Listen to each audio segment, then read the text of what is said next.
Yeah, today is a beautiful day. Super good. Super beautiful. And not just because the sun is shining, and not just because it's just quiet and all I can hear is the bars and some kids playing Ukoko Ubali. Nah, today is a beautiful day because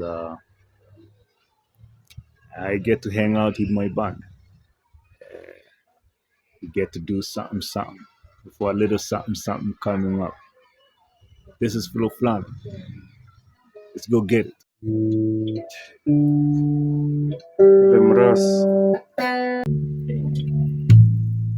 Ladies and gentlemen, Wallace, shake it, shake it.